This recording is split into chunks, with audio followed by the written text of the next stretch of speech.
YTN 라디오 김우성의 생생경제. 애청자 여러분 안녕하십니까? YTN 뉴스 FM 김우성 PD입니다.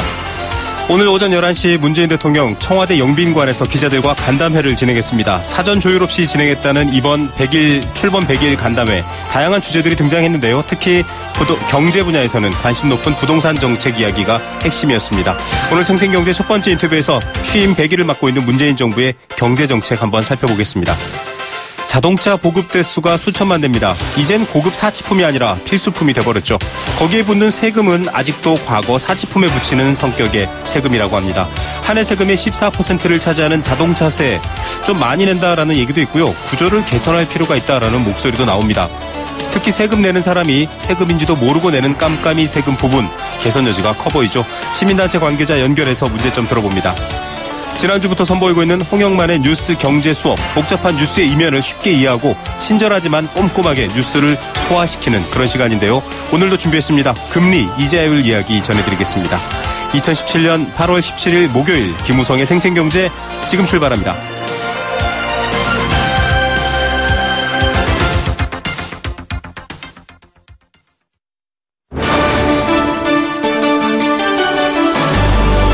YTN 라디오 김우성의 생생경제.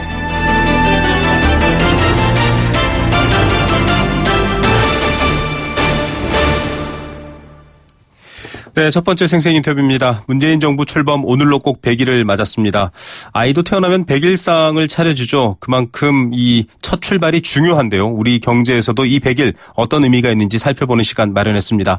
소득 주도 성장을 내걸었고요. 또 여러 가지 분배의 의미를 더 살리겠다. 이른바 제이노믹스를 얘기하고 있는데 패러다임을 바꾸겠다라는 그 목적, 그 출발 잘 하고 있는지 좀 살펴봐야 될 것 같습니다. 또 여러 가지 부동산 정책 등 논란과 이슈가 많은 정책들도 있죠. 어떻게 흘러갈지 살펴보는 시간입니다. 서강대 경제학부 김영익 교수 연결해서 말씀 들어보겠습니다. 교수님 안녕하십니까? 예, 안녕하십니까? 예, 출범한 지 100일 정말 정신없이 정책들과 여러 가지 제도 개선안들이 쏟아져 나왔습니다. 어떻게 평가하십니까, 교수님? 우선 정책 평가에 대해서만 말씀드려야 되겠습니다. 효과는 나중에 볼 수가 있으니까요. 네. 근데 우리 경제가 현재 어떤 상황이냐?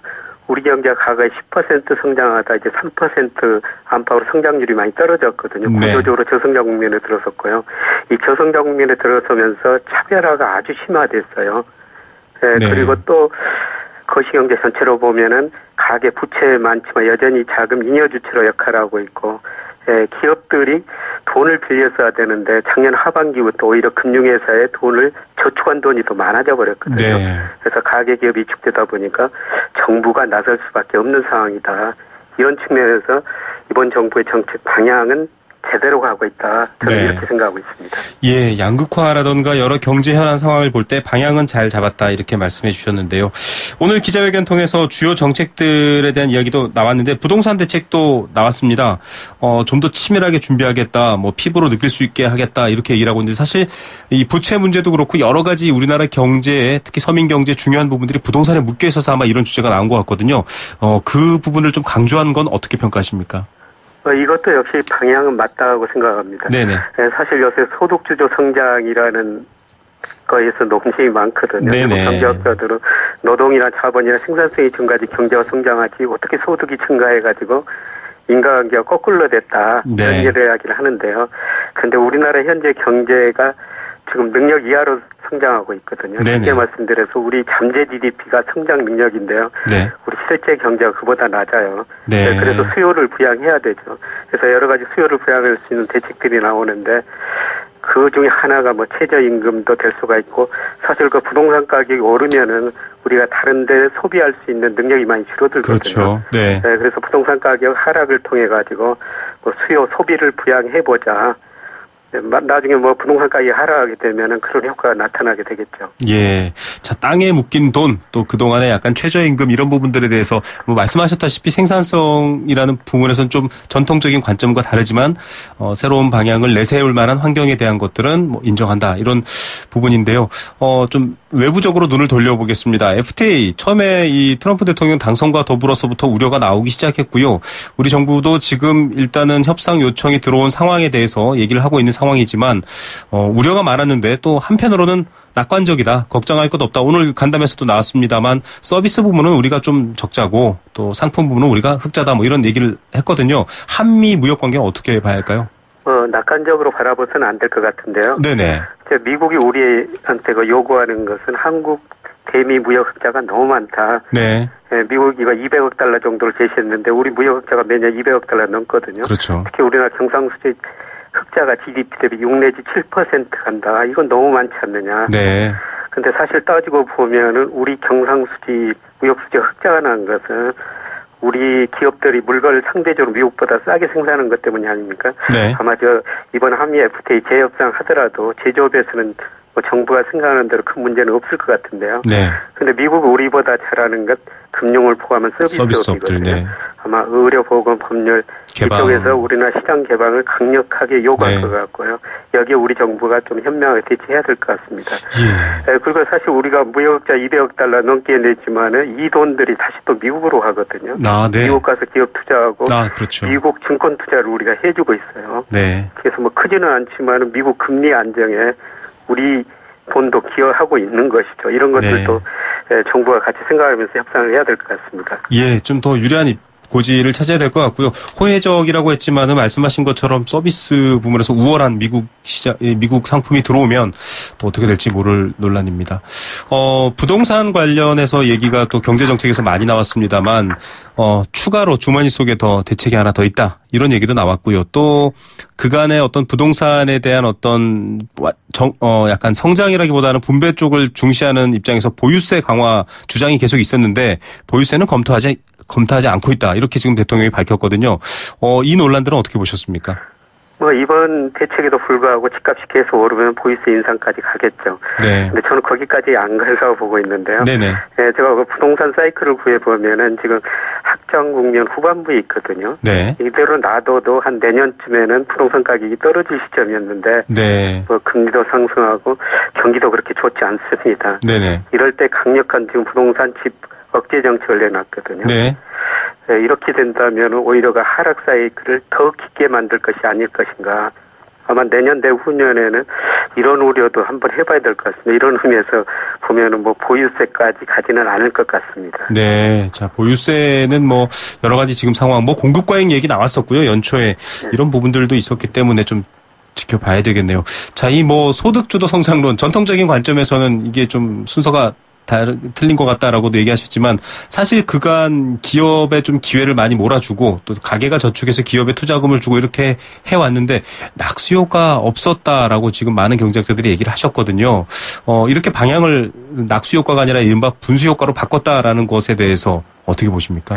역시 그것도 저는 방향은 맞는 거라고 생각이 하는데요. 네. 우리가 1997년 외환위기, 2008년 글로벌 금융위기를 겪으면서 국민소득 중에서 소득이 생기면 가계, 기업, 정부가 나눠 가지거든요. 네네. 그런데 가계 비중은 71%, 62%, 기업 비중은 17%에서 25%까지 올라갔어요. 네네. 그래서 가계는 상대적으로 가난해졌고 기업만 부자 됐죠. 네네. 물론 기업 내에서도 차별화는 아주 심화됐습니다. 네. 그래서 기업 소득을 가계 소득으로 이전시켜야 된다.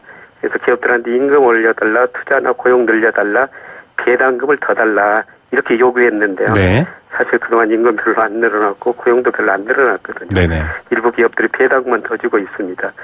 그래서 결국 정부가 나서겠다는 것 아닙니까? 정부가 나서가지고 이제 돈 많은 기업이나 고소득자한테 세금을 걷어가지고 소득 분배를 하겠다는 건데요. 네. 이게 이제 방향은 맞는데 과연 저항을 어떻게 조금씩 안아가면서 이런 정책을 펼쳐갈지는 조금 지켜봐야 될 것 같습니다. 예. 자, 좋은 건 다 알지만 세수 확보라든지 여러 가지 이 저항 부분, 여러 주체들에 대한 설득 부분 사실 이게 더 관건일 텐데요. 그래서 일단은 모양새를 취하기로는 일자리를 만들어서 그냥 돈을 주겠다라는 게 아니라 일자리를 좀 만들고 이게 분명히 내수 증진이라든가 여러 가지 부양에 효과가 있을 것이다. 이렇게 해서 정부가 일자리위원회, 1호 업무 지시 이렇게까지 많이 알려졌지 않습니까? 예. 일자리 정책은 어떻게 보십니까, 교수님?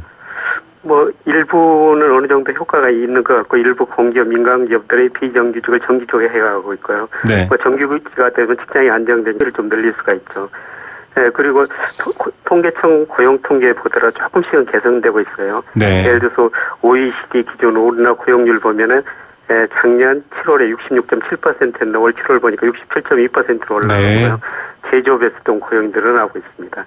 그런데 문제는 잘 안 되는 산업, 기업한테 고용을 늘려서는 안 하겠고 4차 산업 이야기하는데요.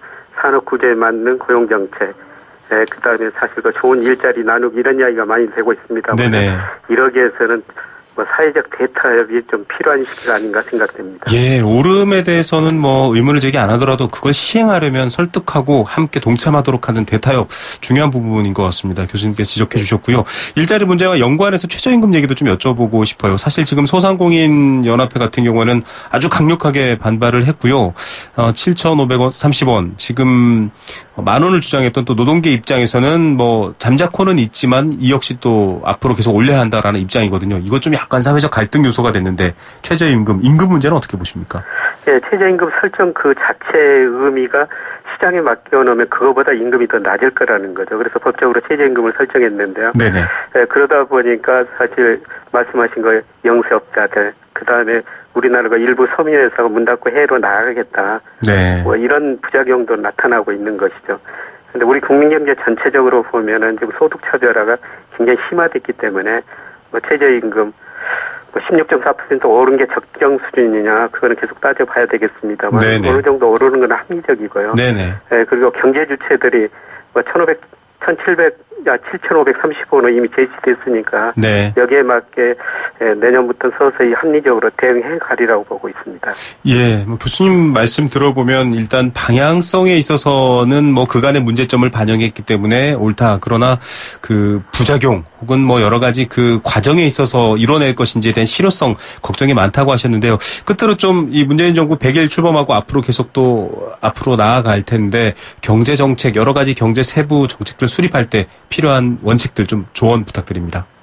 좀 서두른 느낌이 있죠. 아까 부동산 이야기했습니다만 이미 하락 국면에 조만간 접어들 시점에서 또 강력한 수요 억제 정책을 내가지고 오히려 부작용도 낼 수가 있거든요. 그러니까 이번 거 정책을 만드시는 분들 보면은 주로 나누는 것에 초점을 둔 분들이거든요. 그쪽으로 궁금하냐 하신 분인데, 그런데 거시경제, 국내 거시경제 전반적인 여건, 예를 들어서 앞으로 중국 경제도 구조조정해야 되고 미국 경제 좋지만 세계 경제가 어려워질 수가 있거든요. 이런 글로벌 거시경제, 금융시장 합격, 큰 여건을 보면서 거기에 미시적인 정책 대응을 해야 되거든요. 근데 너무 미시적인 것 되면 좀 초점을 두지 않느냐, 이런 우려는 좀 남아있는 것 같습니다. 예, 오늘 말씀 여기까지 듣겠습니다. 감사합니다. 예, 고맙습니다. 네, 서강대학교 경제학부 김영익 교수였습니다. YTN 라디오 김우성의 생생경제. 네, 함께 느끼는 우리 경제 공감사전입니다. 애청자 여러분들과 함께 만들어가는 경제 코너고요. 인터뷰 듣다가 떠오르신 생각 혹은 오늘 공감사전 주제에 대한 의견 다 좋습니다. 여러분들의 의견이 좋은 방송을 만들어줍니다. 단문 50원, 장문 100원의 정보 이용료 부과됩니다. 샵 0945번 문자 또 스마트폰 앱 예스로 참여할 수 있습니다. 참여해주신 분들 중에서 추첨을 통해 도심 속 꿈의 놀이터 일산 원마운트에서 워터파크 스노우파크 이용권 선물로 드리고 있습니다. 오늘의 공감사전 주제는 자동차세입니다. 두 번째 인터뷰로 준비하고 있는데요. 자동차 가진 분들이라면 자동차세 모두 내실 겁니다. 이 세금 징수액이 지난해 처음 40조 원을 넘었다고 합니다. 40조 원, 꽤 많은 금액이고 비율인데요. 자동차 세금은 자동차관리법 규정에 의해서 소유자에게 부과하는 겁니다. 재산세와 같은 것도 있고요. 또 구매할 때도 내는 세금이 있고요. 운행하면서도 내는 세금이 있습니다. 또 배기량에 따라서 5단계로 구분돼서 차등과세를 하기도 합니다. 공용 차량에 대해서는 세금을 부과하지 않는데요. 자, 자동차 세금 해마다 증가하는 추세입니다. 운행하는 여러 가지 배기량 같은 것들 과거의 기준입니다. 요즘은 배기량이 적어도 비싼 차들도 많이 있죠. 이런 부분에 대해서 조금 합리적인 새로운 기준을 정해야 된다. 복잡한 구조를 좀 바꿔야 된다. 이런 얘기가 있는데요. 이어지는 2부 인터뷰에서도 함께 얘기 나눠볼 생각입니다. 자동차세, 지금 자동차 타고 다니시는 분들 많이 듣고 계신데요. 난 이랬으면 좋겠다. 그런 생각도 좋습니다. 여러분들의 의견 기다립니다.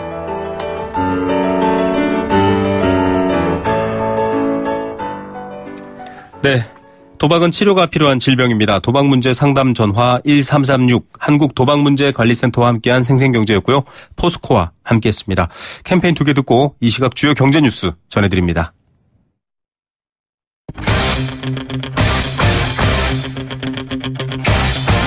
지금 가장 뜨거운 경제 소식. 경제 톱 뉴스. 네, 이 시각 주요 경제 뉴스 알아보겠습니다. 3시 26분 30초 지났습니다. 비즈니스워치 김춘동 기자 연결합니다. 안녕하십니까? 네, 안녕하세요. 예, 국내 30대 그룹 영업이익이 늘었는데 직원은 오히려 줄어들었네요. 네, 기업 경영성과 평가 사이트 CEO 스코어가 국내 30대 그룹의 260개 계열사의 올해 반기 보고서를 분석했는데요. 올해 상반기 영업이익이 총 53조 1,293억 원을 기록을 해서 지난해 상반기보다 48%가 늘었습니다. 이 30대 그룹의 실적 호조는 반도체 부분이 좀 주도를 했는데 반면에 올해 6월 말 현재 이들의 업체의 직원 수를 보니까 96만 3,580명을 기록해서 1년 전보다 3,415명, 0.4% 정도가 좀 줄어든 것으로 그렇게 나타났습니다. 네. 자, 이익이 어느 정도 벌리고, 물론 다 모든 기업이 똑같지는 않겠지만 어느 정도 이익이 있는데 직원 수를 줄인 이유가 따로 있나요? 네, 일단은 조선 3사의 경영난에 따른 이 대규모 감원이 좀 가장 큰 영향을 미쳤습니다. 실제로 지난해 조선 3사가 줄인 직원만 8,300명에 달했고요. 현대중공업이 23%나 줄였고, 이 대우조선해양과 삼성중공업도 각각 19%와 7% 정도 직원을 좀 감원한 것으로 나타났습니다. 실적은 호조를 보였는데도 오히려 좀 직원 수를 줄인 경우도 있는데, 삼성전자나 SK하이닉스 같은 경우에는 직원을 많이 늘리긴 했는데요. 이 삼성그룹 차원에서 보면 영업이익은 128%나 늘었는데 직원 수는 1년 사이에 0.4%가 줄었고, 영업이익이 85% 늘어난 SK그룹도 직원 수는 0.3% 정도 줄었다고 합니다. 예. 현대차그룹과 이 금호아시아나그룹은 상반기 영업이익이 크게 줄었는데도 직원 수는 오히려 좀 늘었고요. 직원 수 증가율이 가장 높은 그룹은 대림그룹이었는데 37% 정도 좀 늘어난 것으로 집계가 됐습니다. 예. 자, 오늘 오전 11시에 대통령과 출입 기자단이 간담회를 했는데 100일 맞은 문재인 정부 코스피를 한번 봤더니 좀 올랐네요. 네, 한국거래소가 14대 김영삼 대통령 이후에 새 정부 출범 100일째 코스피 등락률을 좀 조사를 했는데요. 김영삼 정부 때가 취임 직전보다 12.9%가 올라서 최고 좀 상승률을 기록을 했습니다. 네. 이명박 정부 때는 7.8%, 노무현 정부 때는 3.8%가 올랐고요. 문재인 정부는 2.4%의 중위권에 좀 소속을 했습니다. 반면에 외환위기를 겪은 김대중 정부 때는 36% 이상 떨어지면서 하락률이 제일 높았고, 이 박근혜 정부 당시에도 1.4%가 좀 떨어진 것으로 나타났습니다. 예, 박스피 탈출 이런 기사들 많이들 기억하실 겁니다. 2,000선 넘고 2,400선도 넘었었는데 많이 오른 것 같은데 의외로 중위권 정도네요. 네, 취임 100일째 시점이 좀 좋지 않았는데요. 취임 한 달 시점의 주가 상승률은 문재인 정부가 가장 높았습니다.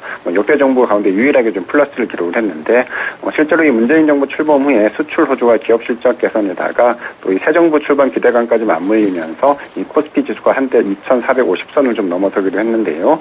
최근에는 이 북한의 미사일 발사에 따른 지정학적 리스크가 좀 불거지면서 조정을 많이 받았고, 그러면서 좀 주가 상승률을 좀 많이 갉아먹었습니다. 사실 지금까지 코스피 지수의 등락은 이 문재인 정부 자체 성과보다는 외부 변수에 따른 영향이 컸는데, 문재인 정부에 대한 시장의 평가는 긍정적으로 출발하고 있긴 한데요. 여전히 좀 진행 중이다. 이렇게 좀 보시면 될 것 같습니다. 네, 다음에는 한국은행 관련 내용인 것 같은데요. 빠른 고령화 때문에 부동산에 가계의 모든 돈이 좀 쏠린다. 이런 게 문제다. 이런 경고도 나왔네요. 네, 우리나라 가계의 자산이 부동산에 지나치게 편중돼 있다. 이런 지적은 계속 있어 왔는데요. 이 한국은행이 우리나라 고령층의 실물 자산 보유 성향이 좀 계속되고 있어서 앞으로도 이런 편중 현상이 쉽게 해소되지는 않을 것 같다. 이런 분석을 좀 내놨습니다. 네. 실제로 우리나라의 65세부터 74세까지 이 노년층의 실물 자산 비중을 봤더니 83.8%에 달했는데 51% 수준인 미국은 물론이고 이 70% 초반대의 일본보다도 훨씬 더 높았습니다. 한국은행은 이 주요국과는 달리 연령대가 높아질수록 총자산 중에서 실물 자산의 비중이 좀 높아지고 있어서 편중 현상이 좀 계속 이어지고 있다. 좀 이렇게 평가를 했습니다. 예, 집 한 채 꼭 가지고 있어야 이런 말들이 이런 현상으로 증명되고 있네요. 월세도 좀 많이 늘어날 거다 이런 분석도 있다고요? 네, 주택을 가지고 있는 비율이 높은 이 고령층 인구가 좀 계속 늘면서 그렇게 될 가능성이 좀 높다는 건데요. 이 노후소득원이 많지 않은 고령층이 주로 이 부동산 형태로 자산을 가지고 있다 보니까 이 고정소득을 좀 확보하기 위해서 이 전세보다는 월세를 좀 선호할 수밖에 없다는 겁니다. 그리고 전월세 공급은 좀 늘어나는데 이 젊은층 인구도 좀 계속 줄어들고 있어서 이 수요와 공급의 불일치도 좀 일어날 수 있는데 그러면 이 전세 보증금이 좀 많이 줄을 수밖에 없다 이런 분석도 좀 나왔습니다. 네. 아울러 이 부동산 편중 현상에 따른 리스크를 줄이기 위해서 주택이나 토지연금 같은 부동산 유동화 제도를 더 많이 활성화해야 된다 이런 의견도 좀 한국은행이 내놨습니다. 예, 역시 부동산에 묶여 있는 한국 경제 여러 가지 문제점들도 또 걱정거리들도 있습니다. 카카오뱅크 완전 돌풍이다 이런 평가가 나왔었는데 역시 세대별로 좀 차이가 나는군요. 노인층은 가입 저조하다고요. 네, 이 더불어민주당 박용진 의원실의 자료인데 이 카카오뱅크 측으로부터 제출을 받은 자료를 보니까요. 카카오뱅크 영업 첫날인 지난달 27일부터 이달 3일까지 개설된 계좌가 187만 6,400건 정도였는데 이 가운데 60세 이상 계좌가는 1.6%에 불과했습니다. 30대가 37%로 가장 많았고요. 20대가 28%, 40대가 23%로 그 뒤를 이었습니다. 전체 예금액은 7,451억 원쯤 됐는데 역시 30대가 맡긴 돈이 가장 많았습니다. K뱅크 역시 이달 6일 기준으로 봤더니 예금 계좌 건수 기준으로 60세 이상은 2.3%에 그쳤다고 합니다. 예, 지금 시중은행들도 사실 비대면 거래 확대하고 있습니다. 뭐 조금 더 영업이익을 높이기 위한 조치인데 이러다가 금융 서비스에서 노년층이 소외되면 어떡하나 이런 문제들도 나올 것 같은데요. 네, 이 카카오뱅크가 영업을 시작한 지 좀 얼마 되진 않았고요. 또 인터넷 은행 역시 좀 아직 보편화됐다고 보긴 어려운데, 그래도 이 결과적으로 이 IT 기기에 익숙하지 않은 노년층이 갈수록 소외될 것이다. 뭐 이런 지적이 좀 갈수록 힘이 실리고 있습니다. 인터넷 은행은 창구를 직접 방문할 필요가 없고 또 시중은행에 비해서 금리 등도 유리해서 오히려 지금 노년층에 더 적합할 수가 있는데요. 정작 이 노년층은 이런 혜택을 좀 누리기 어려운 구조가 좀 되고 있는 겁니다. 그러면서 이 노년층의 정보화 격차를 줄이기 위한 정책적인 배려가 필요하다. 이런 목소리도 좀 커지고 있습니다. 네. 자, 서울의 강남의 음마아파트, 뭐 재건축할 때마다 대명사처럼 나오는 아파트인데 재건축한 퇴짜를 맞았네요. 네, 서울시가 이 강남구 대치동 음마아파트 재건축 계획을 아예 좀 심의를 하지 않기로 했습니다. 서울시는 음마아파트의 정비 계획안이 서울시가 세운 기준에 좀 부합하지 않아서 요건 자체가 좀 불충분하다면서 이렇게 좀 결정을 했는데요. 이 재건축 계획이 서울시 도시계획위원회 안건으로 올라갔다가 심의 없이 그대로 내려온 건 좀 이례적인 일이라고 합니다. 서울시는 이 도시계획의 밑그림인 2030 서울 플랜에 따라서 이 공동주택은 최고 35층으로 좀 제한을 하고 있는데요. 음마아파트 주민들이 49층을 계속 고집하면서 아예 심사 자체를 하지 않는 쪽으로 좀 강수를 둔 겁니다.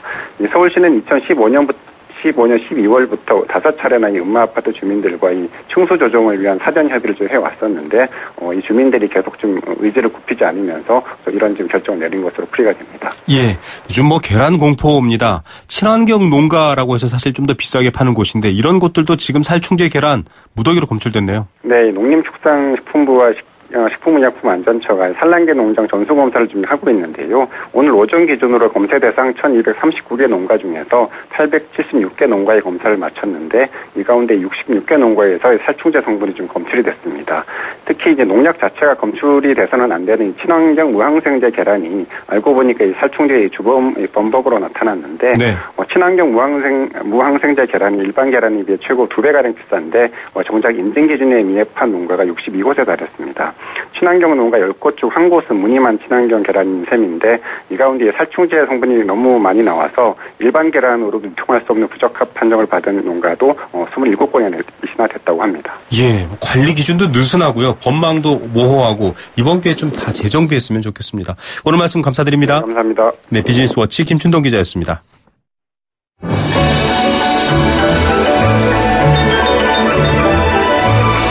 오늘의 경제를 들여다보는 시원한 창.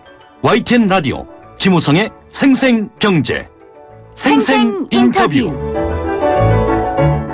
네, YTN 라디오를 사랑해 주시고 들어주시는 분들 주로 운전하면서 듣고 계십니다. 최근에 이 운전하시는 분들이 관심 있는 자동차세 관련된 뉴스가 쏟아지고 있는데요. 세금 부분에 대해서 여러 가지 정책들이 나오고 변화가 있습니다. 특히 자동차세도 그렇게 해야 되지 않냐라는 문제 제기가 나오고 있는데 바로 여러 가지 문제 중에서 좀 복잡한 세금이어서 그런 것도 있습니다. 사치품이었던 때가 있었는데 지금은 사실상 필수품입니다. 형편이 어려운 분들도 자동차를 갖고 계신 경우가 있고요. 신혼부부들 집은 안 사도 차는 꼭 삽니다. 자동차에 세금이 붙는데 종류가 11가지 가까이 될 수도 있고요. 또 여러 가지 복잡한 기준에 의해서 세금이 부과됩니다. 이 세금이 총 40조 원입니다. 굉장히 많은 비중을 차지하고 있는데요. 좀 개선해야 될 필요가 있다라는 목소리, 왜 그런 얘기 나오는지 한번 이야기 나눠보겠습니다. 한국납세자연맹 김선택 회장 전화로 연결합니다. 회장님 안녕하십니까? 예, 안녕하십니까. 예, 지난해 자동차 세금 징수액이 40조 원이라고 합니다. 이게 전체 세금에서 어느 정도고요? 또 계속 이렇게 늘어나고 있는 이유는 어떻게 보십니까? 예, 그렇습니다. 작년도에 국세하고 지방세 합친 세수가 313조입니다. 네. 그래서 40조 같으면 한 13% 정도가 해당되고, 네. 하여튼 자동차 관련된 세금이라는 것은 하여튼 취득하고 등록, 보유, 그리고 타고 다닐 때 총 세금을 이야기를 합니다. 네. 이렇게 예를 들면 작년 같은 경우에는 자동차 내수 판매가 주춤하고, 맞습니다. 개별 소비세도 감면하고 해서 오히려 세수가 줄어들어야 되는데, 네네. 왜 늘어났냐 하는데 40조 중에서 사실 24조가 네. 기름에 관한 세금입니다. 휘발유나 경유, 네. 기름에 관한 세금인데 기름은 유가가 계속 우리가 내려갔지 않습니까? 네네. 그럼 세금이 따라 내려가는 게 아니고 네. 그러니까 종량시라 그럽니다. 그래서 네네. 오히려 이렇게 세금이 전혀 변동이 없는 네. 휘발유 가격 대비해서 오히려 세금 비중이 지난 한 6년간 네. 한 10% 정도가 더 증가했습니다. 그래서 네. 현재는 휘발유 가격이 한 63%가 네. 됩니다. 네. 자, 이런 부분 때문에 사실 주유소 앞에 가면 이렇게 편말을 써놨습니다. 저유가 때문에 소비자들 불만이 있으니까 5만 원 기름 넣으시면 3만 원 세금입니다. 이렇게 붙여놓은 주유소도 있을 정도였는데 복잡하더라고요. 보니까 이 자동차세라고 불리는 것 안에 굉장히 많은 게 들어가 있습니다. 개별 소비세, 부가세, 등록세, 취득세, 유류 개별 소비세 여러 가지 복잡하거든요. 이 구조가 어떻게 돼 있는 건가요? 보통 우리 취득 단계에서 자동차를 취득하면 개별 소비자라든지 교육세 그리고 부가가치세가 붙습니다. 네. 그리고 등록하게 되면 또 취득세, 등록세도 붙고, 네. 보유하게 되면은 또 자동차세가 나오고, 그 자동차세 붙는 또 교육세가 있습니다. 네. 그리고 또 휘발유나 경유를 사용할 때는 사실상 휘발유나 경유에 지금 9개 정도의 세금이 붙습니다. 국세가 한 5개 있고, 네네. 지방세가 하나 있고 부담금이 2개, 그리고 수수료가 하나 해가지고 총 9개 세금이 붙고 있습니다. 일반 국민들은 잘 모르죠. 네네. 이렇게 많은 세금이 붙고 있는지 전혀 모르는 상태에서 네. 엄청난 세금을 국민들이 국가에 납부를 하고 있다 이렇게 보시면 되겠습니다. 차 가지고 계신 분들은 좀 편안하게 다니시니까 국가 재정에 도움이 되라 이것도 아니고 이렇게 많이 붙인 이유가 뭔가요? 그냥 좀 단순하게 했어도 될 것 같은데 굉장히 좀 많이 붙어 있네요.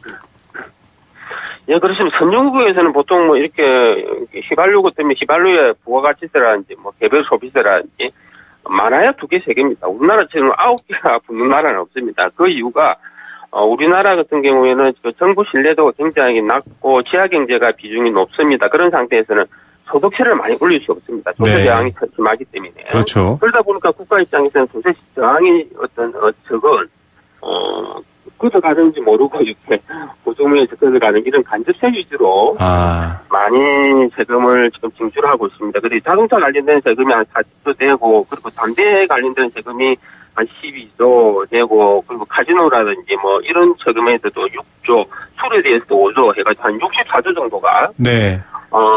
굉장히 일반 서민들이 많이 사용하는 어떤 상품이나 소비재에서 세금을 걷어가고 있습니다. 예, 결국은 좀 손쉽게 세금을 걷기 위해서 이렇게 간접적인 세금을 많이 늘렸다 이렇게 봐야 되겠네요. 예, 그렇습니다. 세금은 사실상 재산이나 소득이 많은 사람한테 세금을 많이 걷어가야 공평한 세금입니다. 네. 그래도 우리나라 같은 경우에는 일단 지하경제 비중이 높고 정부 신뢰도가 굉장히 낮으면 국민들이 세금 내기 싫어합니다. 네. 이런 상태에서 관료들 입장에서는 이게 손쉬운 간접세 위주로 이렇게 정세를 많이 할 수밖에 없는 그런 안타까운 내막이 있습니다. 자, 지금은 자동차 사치품이 아닙니다. 많이들 이용하고 계십니다. 초등학교 80년대 다니셨던 분들은 집에 차 있는 사람 손들어 이런 거 기억나실 텐데 이제는 그렇지 않은데도 불구하고 과거처럼 다양한 간접세까지 부담해야 되는 상황인데 이 정도면 좀 조정해야 되지 않습니까? 또 내더라도 좀 세금을 단순해야 되지 않나 이런 생각도 드는데 어떻습니까? 예, 그렇습니다. 미국 같은 경우는 자동차 보유에 관한 세금 자체가 없습니다. 그리고 주요 선진국 같은 경우는 차를 살 때 취득세나 등록세도 내지 않습니다. 네.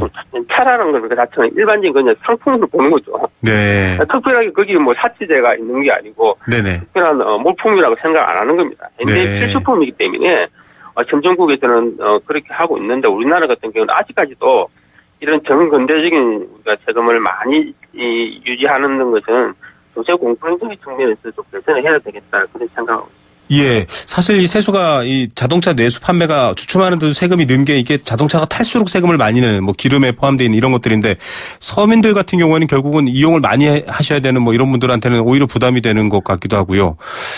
배기량을 기준으로 자꾸 세금을 매기지 않습니까? 이것도 사실 좀 과거다. 이제는 배기량이 적은데 비싼 차가 더 많다. 이제 부유함의 기준을 배기량으로 볼 수 없다. 이런 얘기도 있던데 어떻습니까? 예, 그렇습니다. 옛날에는 이게 뭐 배기량을 때도 옛날에는 2000년도 당시에는 새 차나 한 차나 똑같이 세금을 냈습니다. 네. 배기량 그래가지고 굉장히 많이 많았는데 우리 납세연맹에서 그때 운동을 해서 지금 헌차 같은 경우는 조금 세금을 깎아주는 네네. 그런 자동차세로 바뀌었습니다. 그러니까 네. 예전에 배기량 기준을 하기 때문에 오히려 네. 지금 외제차 같은 경우에는 배기량은 낮은데 네. 굉장히 고가의 어떤 자동차 세대들이 오히려 자동차세를 적게 내는 네네. 그런 문제도 있고 우리가 부동산 보유세, 즉 재산세하고 부동산 네. 보유에 따른 재산세하고도 형평이 굉장히 안 맞습니다. 네. 그래서 실제적으로 뭐 아반떼 같은 경우에도 우리가 시가 한 3억 원짜리 그런 재산세의 한 절반 정도를 우리가 보유세로 내고 있기 때문에 네네. 굉장히 공평하지 않다 이런 반발 이런 것도 많기 때문에. 그러니까 이 자동차 보유에 관한 어떤 재산세적인 성격은 점차적으로 축소하면서 선진국처럼 미국처럼 아예 폐지하는 것도 고려해야 되지 않냐. 네. 예. 선진국이 그냥 그렇게 한 건 아닐 테고 다 이유가 있을 겁니다. 지금 1642님은요. 구형 그랜저 17년 된 차인데 세금 40만 원 내고 있습니다. 연령이 늘수록 좀 감세하는 게 합리적 아닌가요? 라고 하셨고요. 지금 자동차도 좀 운행을 덜하면 할인해주면 안 되나요? 세금도 이런 얘기를 주신 5540님도 있습니다. 그만큼 관심이 높은데 좀 말씀하신 것처럼 뭐 폐지까지 고려해서 좀 가야 될 것 같지만 물론 그게 좀 너무 파격적이라면 지금 있는 세금도 좀 조정해야 될 것 같은데 좀 어떤 방식의 변화가 필요할까요? 그래서 우리가 어떤 지금 같이 좀 일률적인 뭐 배기량이나 그런 기준보다 특히 자동차 보유세에 관련돼서는 좀 세금을 낮추는 게 필요하고 특히 좀 휘발유나 경유 여기에 지금 세금을 너무 많이 지금 걷고 있기 때문에 유가는 계속 내려가는데 네네.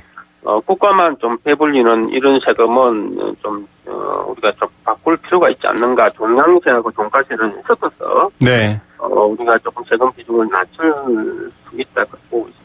예. 자, 세금에는 눈이 없습니다. 부자인지 가난한 사람인지 볼 수 없기 때문에 좀 다양한 제도로 보완을 해야 된다라는 말 여러분도 공감하실 것 같습니다. 회장님 오늘 말씀 감사드립니다. 예, 감사합니다. 네, 한국납세자연맹 김선택 회장이었습니다.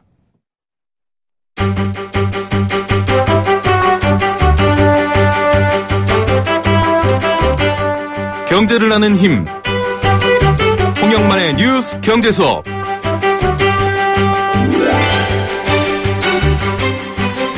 네, 앞서 자동차세 인터뷰 들려드리면서 여러분들도 무슨 그렇게 많은 세금을 내? 라고 하실 만큼 다양한 세금이 있죠. 알아야 경제 뉴스도 따라잡고요. 또 경제 생활도 할 수 있습니다. 그런 알아야 되는 시간을 위해서 목요일날 전략적으로 만든 코너입니다.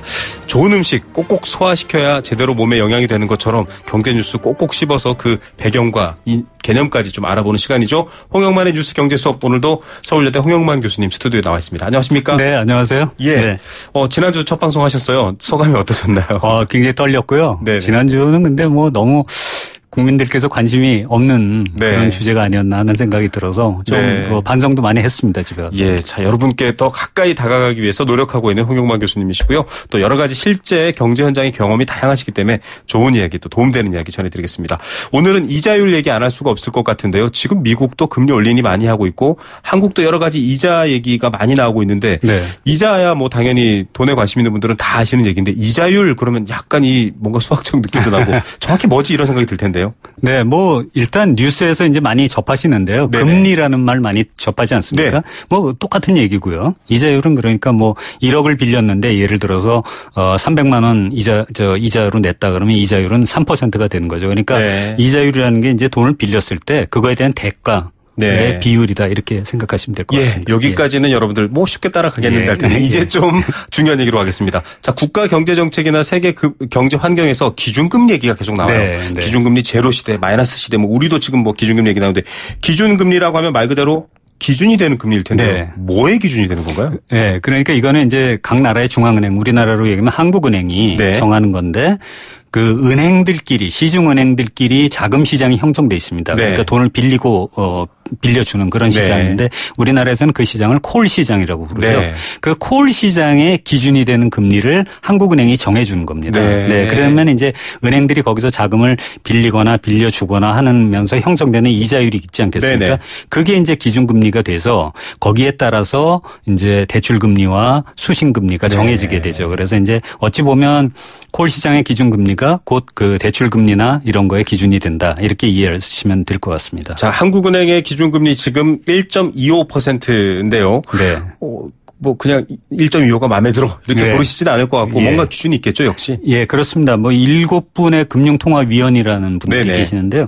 그분들이 이제 회의를 해가지고 시중의 자금 시장이 어떤지를 보고서 시중의 자금 시장이 어려우면 이자율을 낮춰서 돈을 많이 푸는 거고. 돈이 좀 돌게 하고. 그다음에 이제 시중의 자금 사정이 좀 너무 자금이 많으면 이자율을 올려서 이제 돈을 좀 흡수하고 그렇게 하는 거죠. 그런데 이제 그런 것들은 콜 시장에서 그게 이제 징후가 나타납니다. 그러니까 콜 시장에서 아까 이제 기준금리를 정해주게 되는데 그 기준금리보다 낮게 금리가 형성이 되기 시작하면 시중에서 이제 금리를 내리라는 신호구나. 이런 신호로 이제 금융통화위원들이 받아들이고 이게 적정한지는 이제 금통위원들이 결정을 전적으로 하는 거죠.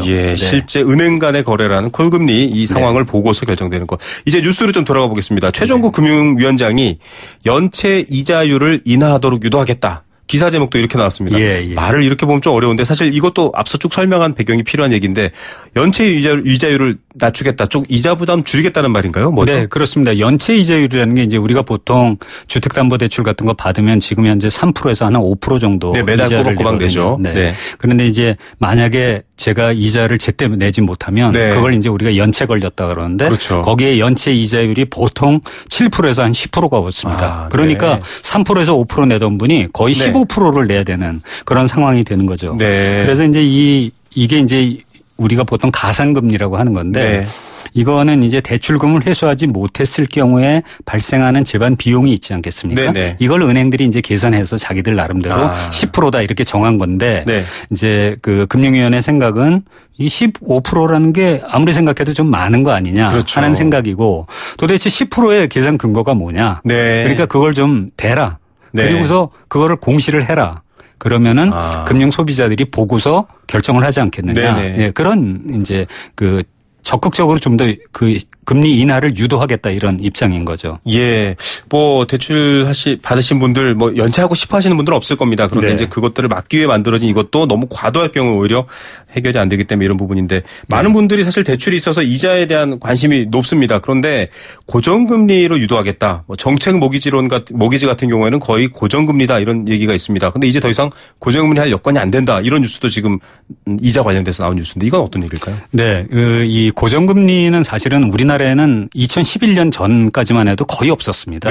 고정금리라는 게 이제 장기 한 5년이나 10년 단위로 금리를 정해놓는 거거든요. 이자가 안 변하는 거죠. 안 변하는 겁니다. 그러니까 설령 이자율이 올라가더라도 옛날에 정해놓은 이자율대로만 이자를 지급하면 되는 건데 외국 같은 경우에는 이 비중이 전체 대출에서 한 30-40%를 차지하고 있어요. 근데 2011년까지만 해도 우리나라에는 그 비율이 거의 0이었거든요. 그래서 이제 정부가 고정금리 대출을 많이 유도를 했고 그러면서 주택금융공사의 적격대출이라고 하는 걸 통해 가지고 고정금리를 많이 유도를 했는데 이게 이제 최근에 와서 인기가 많아가지고 200조 원까지 지금 대출이 나가 있습니다. 이러다 보니까 이제 가계 부채가 지금 많이 늘어서 걱정 아닙니까? 그리고 또 부동산 가격이 올라가고 그러니까 이 적격 대출 때문에 이런 게 있는 거 아니냐 하는 생각을 금융 당국이 하고 이거에 대해서 좀 이제 규제를 좀 하겠다. 그러니까 이 자격 요건도 강화하고 공급 규모도 좀 줄여 나가겠다 하는 생각을 갖고 있는 것 같습니다. 이 이자가 계속 올라가는 환경이라고 하면 안 변하는 이자 갖고 있으면 더 유리하겠네라고 하실 텐데 그래서 많은 분들이 좀 몰린 감이 있고요.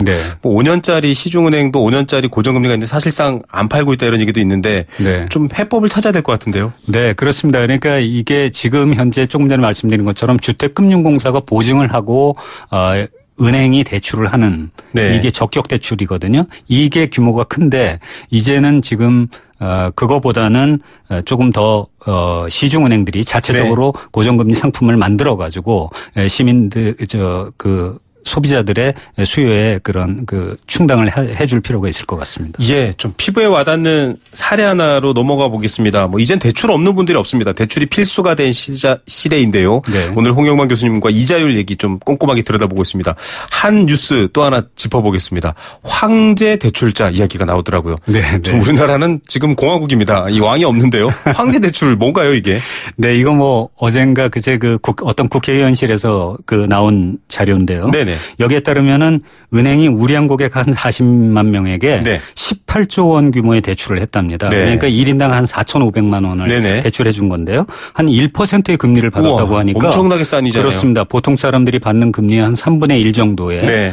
금리로 대출을 해준 거죠. 네. 이게 정말 황제의 대접 받은 느낌이 들 텐데 그렇죠. 보니까 연 25%의 초고금리를 내는 분들도 한 80만 명이라고 하는데 약간 너무 극과 극인데요. 네, 그렇습니다. 그러니까 이게 이 뉴스가 나오고 나서 많은 분들이 약간 좀 기분 나쁘게 생각하는 거는 이게 네. 이제 양극화의 대표적인 케이스고요. 네. 불공정한 것까지 아니냐는 그런 생각이 들 수도 있습니다. 왜냐하면은 이제 은행이라고 하는 게 사실은 많은 국민들의 소액 예금을 받아가지고 네. 수조 원의 이익을 남기는 구조 아닙니까? 네네. 그래 이제 어찌 보면 이게 저원가성 예금이 국민들의 공동으로 마련한 재원인데 네. 이게 몇몇 사람들한테 이렇게 특혜성 대출로 나간다고 하면 네. 이거는 공정하지는 않은 거라고 보여집니다. 여러 명이 만든 공공성 이것도 참 재미있는 말입니다. 그러면 결국은 좀 대안은 어떻게 가야 될까요? 네, 우선 우량 고객이라는 미명하에 이런 특혜성 대출을 해서는 안 될 거고요. 네네. 금융 당국도 이 부분에 대해서는 좀 더 꼼꼼히 짚어볼 필요가 있지 않나 이런 생각이 듭니다. 네. 그리고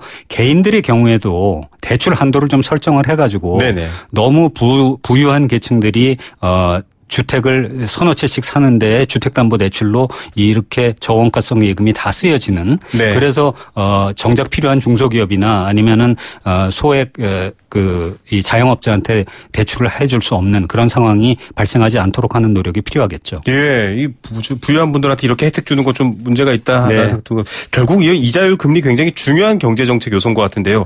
좀 대안. 방향 좀 짧게 말씀 부탁드립니다. 네. 기본적으로 이제 금리라고 하는 게 이게 아까도 말씀드린 것처럼 대가 그리고 가격이거든요. 네. 그래서 가격은 경제학에서 이제 기본적으로 시장에서 결정되도록 하는 게 최선이다 이런 네. 얘기를 합니다. 그래서 금리는 시장에서 결정되게 하되 조금 전에 말씀드린 것처럼 이런 대출을 운용하는 과정에서 공정하게 운영되고 있는지 하는 것들에 대한 지혜를 우리가 좀 모아갈 필요가 있습니다. 그래서 네. 국회나 금융 당국도 이런 부분에 대해서 좀 더 신경을 써야 되지 않을까 이렇게 생각됩니다. 네, 여러분 시원하게 와 닿으셨습니까? 홍영만 교수였습니다. 감사합니다. 네, 고맙습니다. 네, 도박은 치료가 필요한 질병입니다. 도박문제 상담 전화 1336 한국도박문제관리센터와 함께했고요. 포스코와 함께했습니다. 8465님께 선물 드리겠습니다. 저는 내일 오후 3시 10분 다시 돌아옵니다.